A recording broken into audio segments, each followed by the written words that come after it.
Worshipful Mayor and Mayoress of Fileborough Council, Leader of Fileborough Council Sue Fazakali, MBE, councillors, officers, civic society members, Gillian Jennings, Wendy Neville, Tricia Riley, guests, ladies and gentlemen.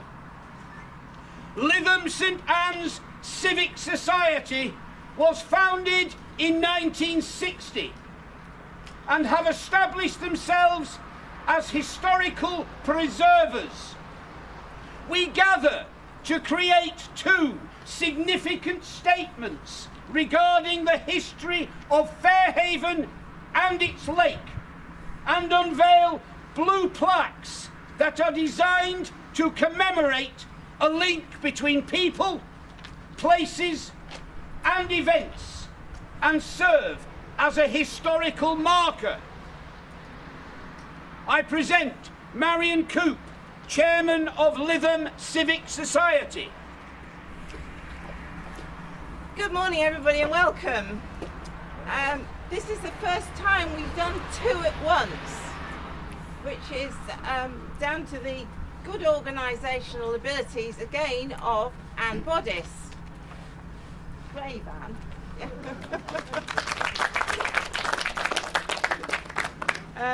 As more research is done relating to the late 19th and early 20th century development in St Anne's, we're seeing that what was built then was very carefully designed and of good quality. We're learning about architects, local and regional, who were keen to create good, distinctive buildings, both in our public spaces, such as this, and in private housing. The firm of Herbert and Walter Wade designed, they were the architects and engineers to this project. They designed some very individual and distinctive buildings, including in the immediate area, Church Road Methodist Church, a house called the Cove, which used to be sort of there, over there on Granny's Bay, and a house called Edenhurst, which is right on the corner as you go round into Amstel Road, and a house called Kismet down Clifton Drive. And if you look carefully at these buildings, they're all really rather different and very good. And of course this one is particularly different. It fits well into the design of the lake, and particularly with its Japanese gardens. I'd like to welcome Fylde Mayor and Mayoress here, and if you'd like to say a few words. Thank you. Ladies and gentlemen, we're delighted to be here today. I'll be brief because we're looking at the weather, it's raining already. During the course of the year we've been to many events across the Fylde and many different organisations. They were very hard working, and none more so than Lytham St Anne's Civic Society, doing a lot of work that's unseen for most of the time. But the unveiling of these blue plaques for the boathouse and the pagoda are a visible sign of the hard work, and there's more blue plaques to come across the borough as well. So again, we're very delighted to be here, and yes, it's just nice to see these plaques. Thank you.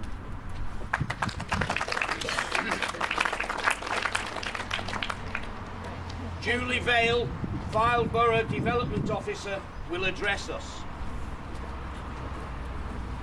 Hi, good morning. Thank you very much for coming out on a slightly sort of drizzly, damp morning. I just wanted to say a huge thank you to all of you that are here, because these blue plaques really do start and mark the start of the journey of Fairhaven's new sort of era of its heritage.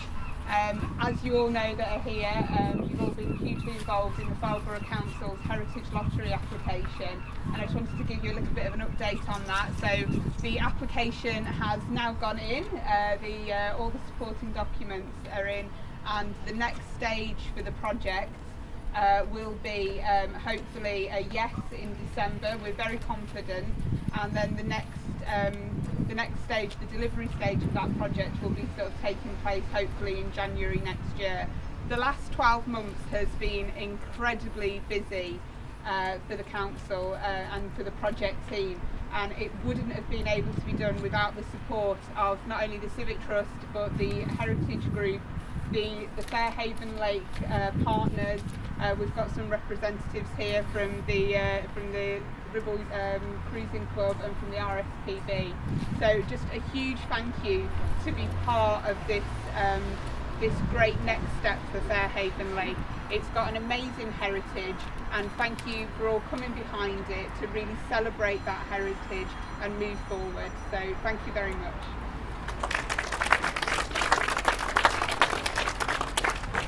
David Hoyle of the Lytham Heritage Group will give us some more history.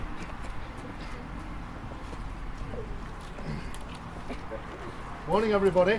Morning. Not as loud as Colin, but we'll give it a go. Not as blind as Colin either, but here we go. The old boathouse. In 1893 there was some sort of boathouse, but basically just a wooden shed. The Fairhaven Estate Company filled and opened their new marina and lake in 1895. Boating was very popular and boats were needed. In June 1897, the Fairhaven Estate Company directors decided that a boathouse should be erected to hold 30 to 40 boats. The chairman described it as a shelter and boathouse, so visitors would have a place to go should the weather be wet or stormy. Nothing happened till March 1901, when the company's architects, Marion told us a little bit about Herbert and William Wade of St Anne's, were asked to prepare rough sketches of a boathouse, both in corrugated iron and wood with a slate roof, Swiss style. The lowest tender of £500 was from James Shepherd and Son, who had been building in St Anne's from 1875, a month before the foundation stone of the new town was laid. Among their previous projects were the buildings for Mr Porritt, including the South Down Hydro, now the Town Hall. Work on the new structure, the Swiss Boatman's Residence and Boathouse, began in 1901 and was finished at the end of August, and it cost £558. It was used as a boathouse until the 70s, when a small fire gutted the building in 1976 and was left empty for a number of years. In 1982 it was suggested it became an amusement arcade. But my father, who was on the council at the time, Frank Hoyle, decided that it shouldn't go ahead and rejected the idea. Hey. In 1993, in partnership with the water company United Utilities, the boathouse became the responsibility of the RSPB, with Farnborough Council, and as it is now the Ribble Discovery Centre we see today. Thank you. Any questions? Thanks very much, David. Right, Alan Pedder, you're going to shout. Alan, yeah, I'd like to ask Alan Pedder here, who is from he's the chairman of the Friends of Fairhaven Lake, so he knows everything. It's been commonly said that I know everything. It's not entirely true. There's about 1% of the world's knowledge that I have nothing to do with. I want to say something about the boathouse further down there, which is in fact known as the Isaac Dixon Boathouse, because it was built by Isaac Dixon Company of Walton, Liverpool. Walton Boathouse in Liverpool, Walton Iron Foundry. As David said, and Marion said, Walton's always been very popular on the lake. In fact, Walton was integral to the whole concept of Fairhaven as a community, and and the lake was built or designed to be at the heart of the community and to provide leisure activities for all the residents and to attract people to buy and lease villas and houses on the Fairhaven estate. The original boat houses, or areas that would store the boats, were in wooden shacks, almost like large sheds, which were between the Isaac Dixon boathouse and what is now the Lake Cafe. And that was rather haphazard, and they became dilapidated, and there was a need for a new boathouse. And the reason for that was that boating was very, very popular. Income from boating was important to the estate company, which actually owned the lake until 1923, after the amalgamation of Lytham and St Anne's, when the lake became the property of the new borough. Even during the 1914-18 war, boating was popular here, mainly because the workers in the munitions factories, the cotton factories and the new aircraft industry were able to come along and spend their weekends here, and as a result there was a boom in the number of boats. In 1918, a number of boats were bought from Trafford Park, actually 20, and at that point, in 1920, with new skiffs and new rowing boats, there were a total of about 70 boats in the fleet, and that required quite considerable storage during the winter time. The huts at the end were very dilapidated, and the estate company took the view that a new boathouse was needed in keeping with the restoration. So they decided to commission a new boathouse to be built, but they wanted it done fairly quickly. So as a result, they commissioned Isaac Dixon Company of Liverpool, and at the Windsor Iron Works, Isaac Dixon Company designed and built iron bridges, iron roofs for factories, massive buildings. In fact, they built approximately 35,000 buildings, including a number of churches. And the function of the design was that they were prefabricated, and the frames were made of steel, which was zinc galvanised, which was a relatively new technique, only been in practice for about 40 or 50 years at that point. As I said, they built about 35,000 structures, and they specialised in that kind of work. In 1921, the Fairhaven Estate Company applied to St Anne's Borough Council, St Anne's Council at the time, and were granted planning permission on the 28th of December 1921. So the council actually worked between Christmas and New Year, all like today. The cost was £1,260. So not much more than this when you allow for inflation, and it was built in a rapid time because it was prefabricated, and the iron frame was, this galvanised steel frame was very quickly put up and clad, and we have what we see just along the way there. Fairhaven Estate Company were quite canny. They also had a bike storage facility built in it, so that they could take bikes from visitors who came to boat or to visit the lake or the area. They could store their bikes there and park them for a small fee. So I thought it was quite nice. So the boathouse was both a boathouse and a bike store. It's interesting to me that modern galvanised structures are designed and expected to last in a marine environment for probably between 40 and 50 years. This building, this iron steel frame building, galvanised steel, has lasted for almost 100. And I think from that point of view, it's almost certainly unique. It's one of the few remaining of the 35,000 that Isaac Dixon Company built. It's very stylish, and from that point of view, I think it deserves a good shot.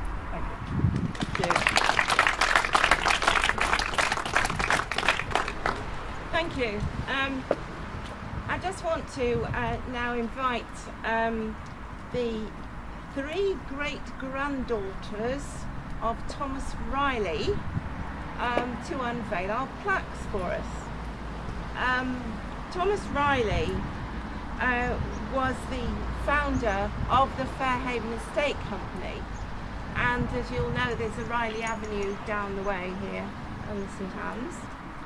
and his 3 great-granddaughters are here. That's Gillian Jennings, Wendy Neville and Trisha Rigby.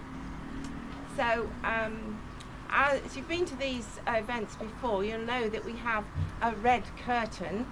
Well, of course, we've only got 1 red curtain.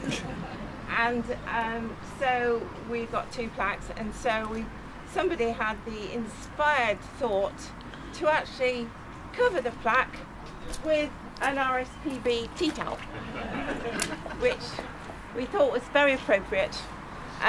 So can I ask them to come forward then?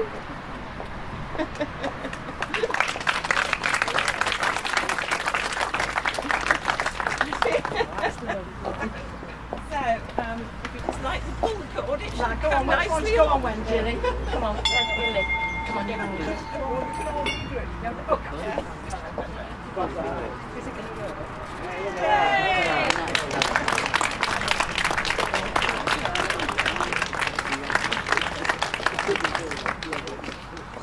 Great, thank you. Thank you very much. We're very pleased to have you here. Thank you. It's good that the tradition carried on. It's really good. Before we move across to the other boathouse, I'd just like to thank, in particular, Janet and Brian Turner for doing a huge amount of research generally on the lake, and Brian's writing a book on the lake, and our other person we couldn't do without, of course, is George Horridge, who's here somewhere, who's our plaque fixer. And they are quite difficult, aren't they, George? Well, not when you know how to do it. But the one down there is more difficult than this one, as you'll see. I just also wanted to make the point that Lytham St Anne's Civic Society, in spite of Heritage Lottery bid for the lake, we have actually funded these 2 plaques. So I think we need a plaque as well.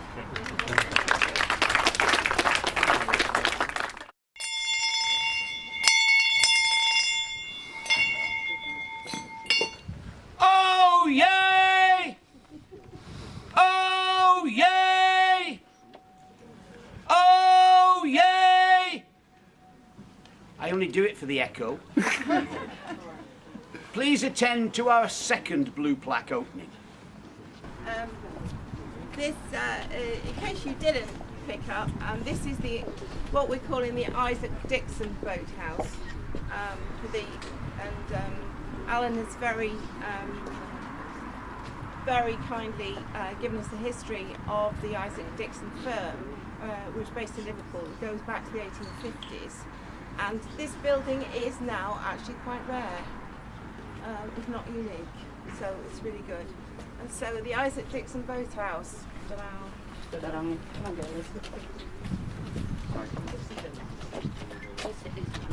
Why not?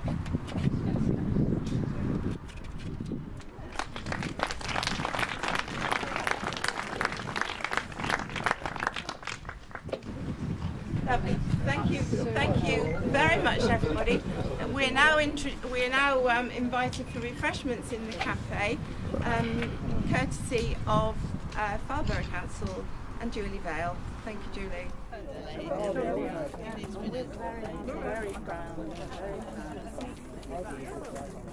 They're beautiful.